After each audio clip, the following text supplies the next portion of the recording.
Breaking News, media suara demokrasi, mengungkap fakta dan keadilan. 8 April 2025, kami dari Kejaksaan Negeri Sumeneb mendapatkan kunjungan dari Bapak Irjen dari Kementerian Pemukiman dan Kawasan Pemukiman. Pada kesempatan kali ini Bapak Irjen menyampaikan hasil temuan pada Irjen PKP yang ini sangat membantu bagi Kejaksaan Negeri Sumeneb untuk nantinya kami melakukan pengungkapan dugaan penyalahgunaan dana BSPS tahun 2024 di Kabupaten Sumeneb. Namun untuk lebih lengkapnya nanti akan dijelaskan oleh Bapak Irjen. Waktu dan tempat kami persilakan. Baik, terima kasih rekan-rekan media. Selamat pagi. Pak. Assalamualaikum warahmatullahi wabarakatuh. Waalaikumsalam. Teman-teman media, terima kasih atas kehadiran di Kejaksaan Negeri Sumeneb ini pada hari ini Senin 28 April 2025. Saya Inspektur Jenderal pada Kementerian Perumahan dan Kawasan Pemukiman ditemani oleh Inspektur 3 saya, Brigjen Polisi Leonardus Simarmata, melaporkan secara resmi kepada Kejaksaan Negeri Sumeneb. Kami bersama tim sebenarnya sudah tiga kali turun ke Sumeneb dalam rangka mencari data dan fakta. Karena dengan data dan fakta itulah kita bisa memperoleh kebenaran informasi. Kita tidak bisa mengungkap suatu peristiwa tanpa ada data dan fakta. Itu penting bagi kami. Komitmen Kementerian Perumahan dan Kawasan Pemukiman dalam rangka mengungkap suatu korupsi itu komitmennya sangat tinggi. 3 bulan ini saya sudah menyerahkan 3 kasus kepada aparat penegak hukum. Ini bukan sesuatu yang memang kita seriusi ya. Nah, pada hari ini saya menyerahkan kepada Kejaksaan Negeri Sumeneb yaitu kasus BSPS, bantuan stimulan swadaya perumahan tahun anggaran 2024. Secara umum ya, program BSPS ini berada di seluruh Indonesia. Besarnya adalah 445,81 miliar dengan sasaran 22.258 penerima bantuan. Nah, khusus di Kabupaten Sumeneb ini ternyata adalah terbesar. Ya, Kabupaten Sumeneb, satu kabupaten saja itu besarnya 109,80 miliar. Sekali lagi 109,80 miliar dengan sasaran penerima bantuan itu adalah 5.490 unit. Ya, artinya unit rumah ya, 5.490 unit. Ini sangat luar biasa di Sumeneb ini. Nah, setelah kami mendapatkan informasi, kami perlu turun ke lapangan sesuai dengan data dan fakta kami harus peroleh. Maka mekanisme yang seharusnya dijalankan ya, ternyata tidak sepenuhnya dijalankan. Maka disitulah kami menyimpulkan ada beberapa penyimpangan.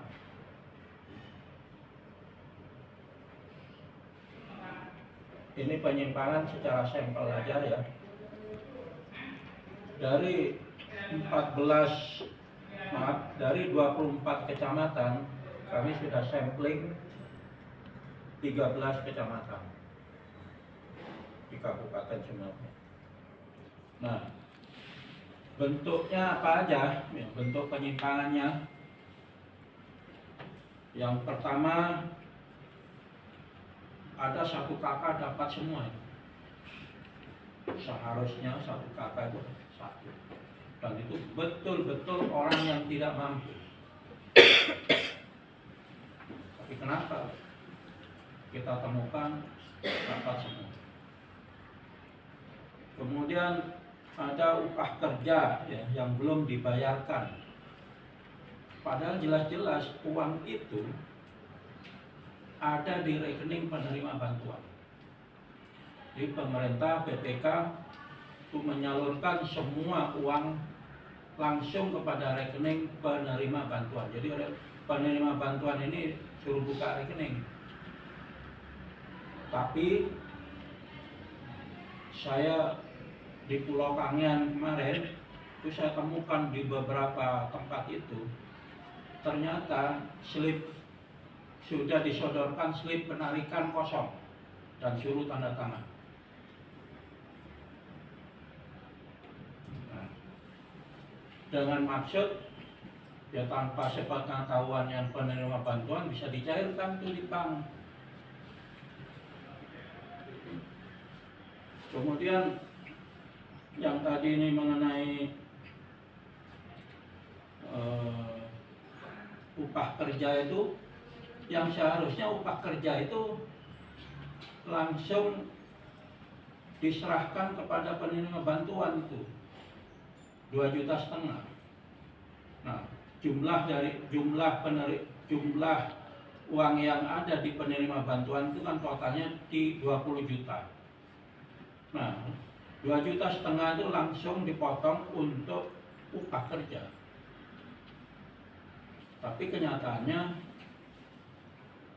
banyak yang sudah slipnya slip penarikannya sudah ditandatangani, sehingga penerima bantuan ini habis berapa itu nggak pernah tahu.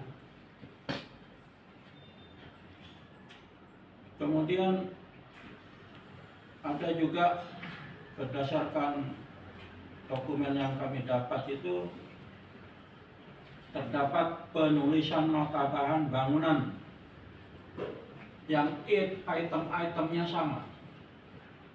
Jadi kalau kita mau sesuai prosedur ya, itu nota bangunan mestinya setiap rumah kan beda. Kebutuhan rumah, oh saya pengen atapnya diperbaiki, saya pengen dindingnya diperbaiki, itemnya pasti beda. Tapi ini semua sama, dibuat notanya itu sama. Itu menurut saya janggal. Gak mungkin dari 30-an orang namanya itemnya sama, itu gak mungkin. Tapi oleh toko bangunan dibuat sama.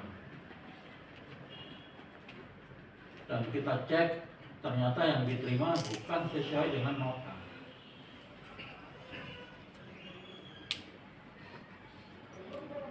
Kemudian terdapat transfer kepada toko bangunan. Nah ini kan aneh. Jadi penerima bantuan nyetor kepada toko bangunannya 2 juta. Ini nanti urusan penyidik untuk dikembangkan. Berikutnya yaitu, nah ini ya, saya ketemukan transfer dana dari toko bangunan kepada seseorang. Seseorang ini bisa disebutkan? Nah, seseorang itu siapa? Bukan kapasitas saya, nanti kapasitas penyidik untuk menelusuri. Dugaannya Pak? Ada transfer 400 juta 3.000. Jadi 3.000-nya itu angka unik kan. Angka sial itu. Kemudian ada transfer 562 juta 3.000. Ada transfer lagi 400 jutanya dua kali. 400 juta 3.000 itu dua kali. Kemudian 562 juta 3.000 satu kali. Kepada siapa?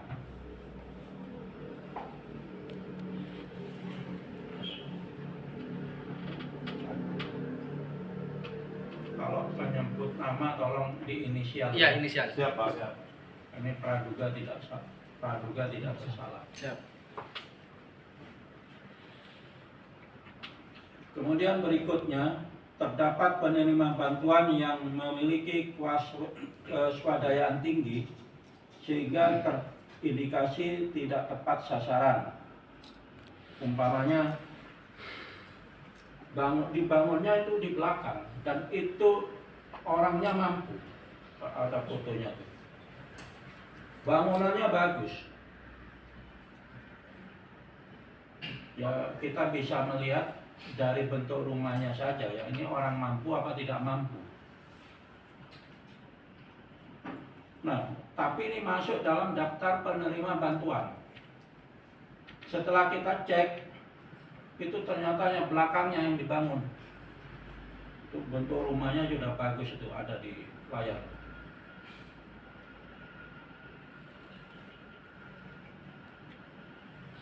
Kemudian terdapat rumah yang tidak memiliki kolom dan balok.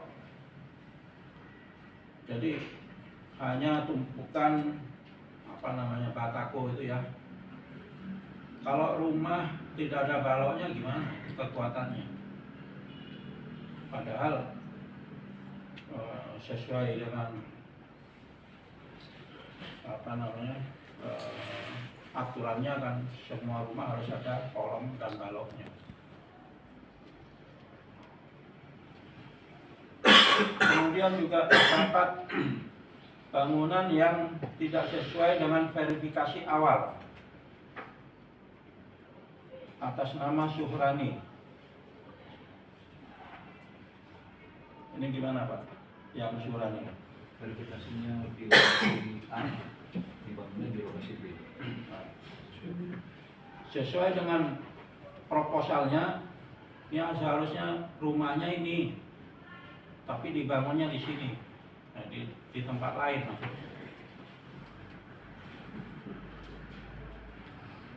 Kemudian berikutnya terdapat perbedaan layout nota yang dilampirkan. Ya.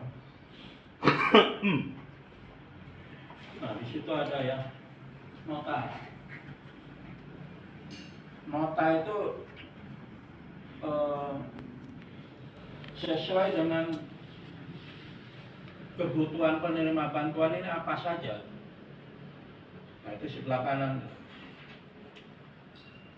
Tetapi sebelah kiri itu yang senyatanya.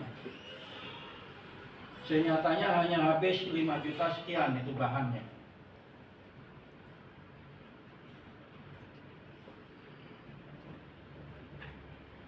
Kemudian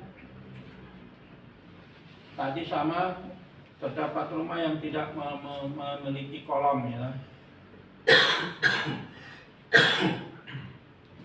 Berikutnya berdasarkan wawancara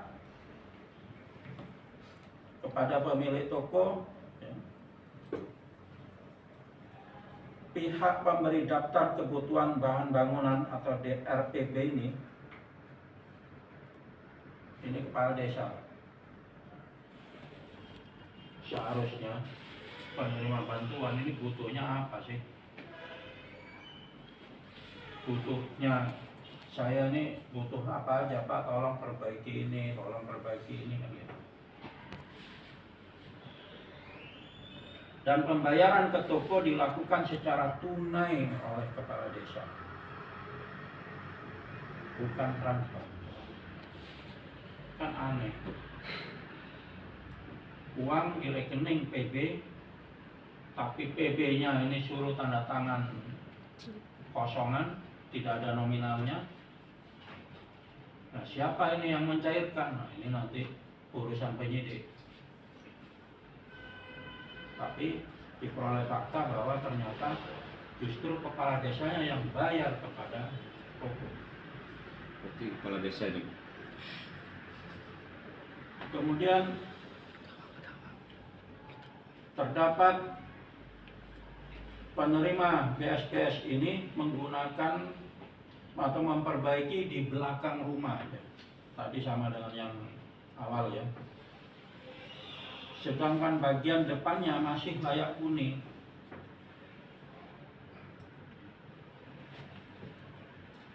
Lanjut. Penerima bantuan tidak mengetahui adanya ongkos. Dia hanya tahunya diterima aja lah. Dia nggak tahu yang namanya ongkosnya berapa.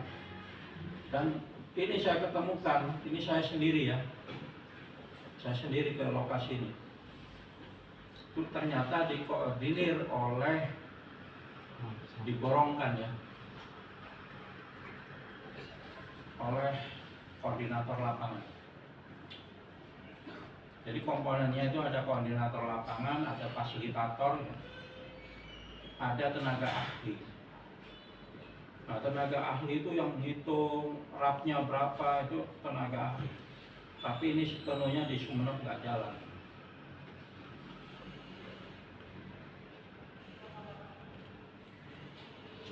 Nah, kalau saya lihat juga apa yang diperbaiki, khususnya di Pulau Kangean yang saya kunjungi. Dia hanya ganti papan, ya papannya pun bukan papan kelas, ya papan biasa. Semuanya diganti, belakang, samping, belakang itu. Gentengnya, ya kalau kasat mata itu nggak sampai lah 20 juta. Kalau kasat mata ya. Jadi silakan nanti bisa didalami oleh penyidik.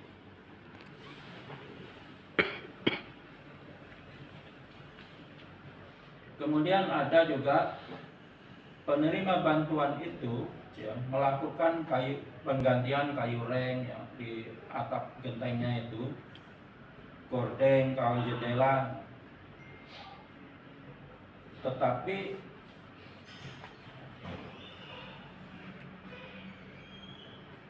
di notanya tidak sesuai, nggak sesuai dengan apa yang dia ganti. Ini contohnya ada notanya itu.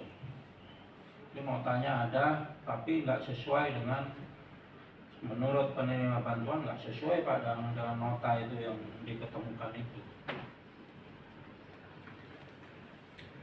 Nah, ini yang saya kaget juga. Yang saya bilang penerima tidak tepat sasaran. Coba terus. Itu rumahnya bagus sekali. Masih Kangean Pak ya? Iya, ini. Ini dalamnya sangat mewah. Saya masuk sendiri itu ke dalam rumah itu. Nah, tetapi dalam proposalnya ya, ini fotonya. Proposal yang diajukan rumah gubuk. Nah, sebenarnya dia masuk golongan mampu. Nah, dibangunkan anaknya di depan rumahnya, di tanah yang lain ya, di depan rumahnya, malah justru bukan rumah yang seharusnya di belakang itu. Rumahnya mewah,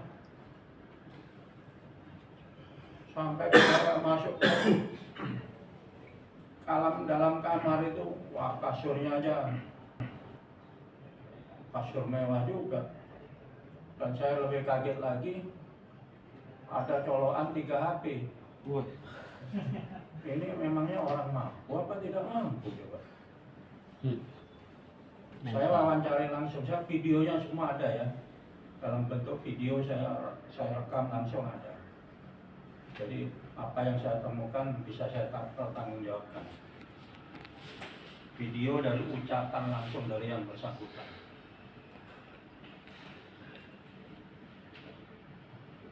Kemudian penerima bantuan mengaku perbaikan rumah diborong oleh Daeng Umah.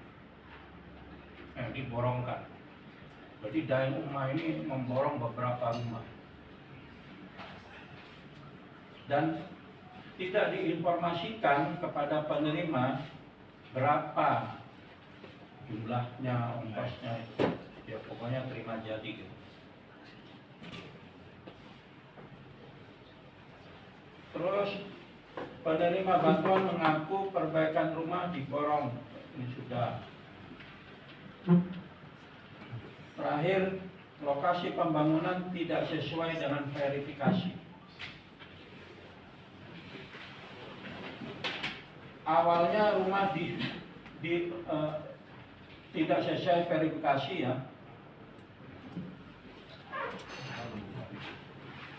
Ini tidak ditempati. Ini rumah lumbung padi tidak ditempati. Nah, ini yang dibangun adalah lumbung padi, bukan rumah ternyata. Nggak percaya? Ini di dalam kota. Nanti kita lihat. Di Sumenep ini Pak ya? Ada di dalam kota ini. Ya, kalau rekan-rekan wartawan mau ikut, saya juga tidak pernah lihat ya. Nanti mau saya lihat sendiri gitu. Benar apa enggak? Bukan hanya ini, ada beberapa. Nah, itulah gambaran sesuai dengan data fakta yang saya peroleh, sehingga saya berkesimpulan ini harus ada proses penegakan hukum. Siapa tersangkanya, tentu itu adalah nanti aparat penegak hukum, bukan urusan saya. Saya selaku Inspektur Jenderal hanya menyampaikan atau memberikan kasus ini kepada Kejaksaan Negeri. Dan saya yakin Kejaksaan Negeri dengan segala daya dan upaya bisa menyelesaikan proses penegakan hukum ini. Mari kita kawal bareng-bareng ya. Begini Pak, ini yang namanya program BSPS ya, pasti akan berlanjut di tahun 2025 ini. Nah, saya tidak ingin kejadian yang tahun 2024 ini terulang lagi. Nah, maka tentu aparat-aparat di desa ini kan aparatnya Pak Bupati. Tentu saya akan menyampaikan, ya mohon meskipun itu tidak ada keterlibatan pemerintah daerah, tetapi paling tidak ikut mengawasi. Dan yang tahun 2025 ini kita akan lebih selektif lagi ya, yaitu dengan data BPS. 2025 data BPS. Ketika diusulkan namanya, dia tidak ada di BPS, data BPS, maka dia tidak berhak. Nah, di data BPS itu sudah betul-betul terseleksi. Dia masuk masyarakat berpenghasilan rendah enggak? Dia masuk rumahnya tidak layak huni apa enggak? Nah, dari situ ketika nantinya nama itu tidak muncul di data DPS ya. Selama ini Pak tidak ambil dari data BPS, dari mana Pak? Usulan itu banyak dari daerah. ya. Iya. Bisa dari Kepala desa. bisa dari kepala desa, bisa dari pemerintah daerah. Pemerintah daerah itu ada wali kota, ada bupati, dan bisa dari DPR. Itu sumber pengusul. Oh, intinya Sampai pengusulan ke- program BSPS ini bukan dari anggota DPR RI itu Pak ya? Banyak. bisa saja, tidak untuk kemungkinan. Enggak, selama ini kan yang beredar kan pengusulnya kan DPR RI sebagai aspirator. Berarti kepala desa, kepala daerah bisa untuk mengusulkan seperti itu. Dan proposal dari pemohon itu siapa yang membuat, Pak? Ya kepala daerah. Demikian yang bisa saya sampaikan. Terima kasih atas perhatiannya. Wassalamualaikum warahmatullahi wabarakatuh.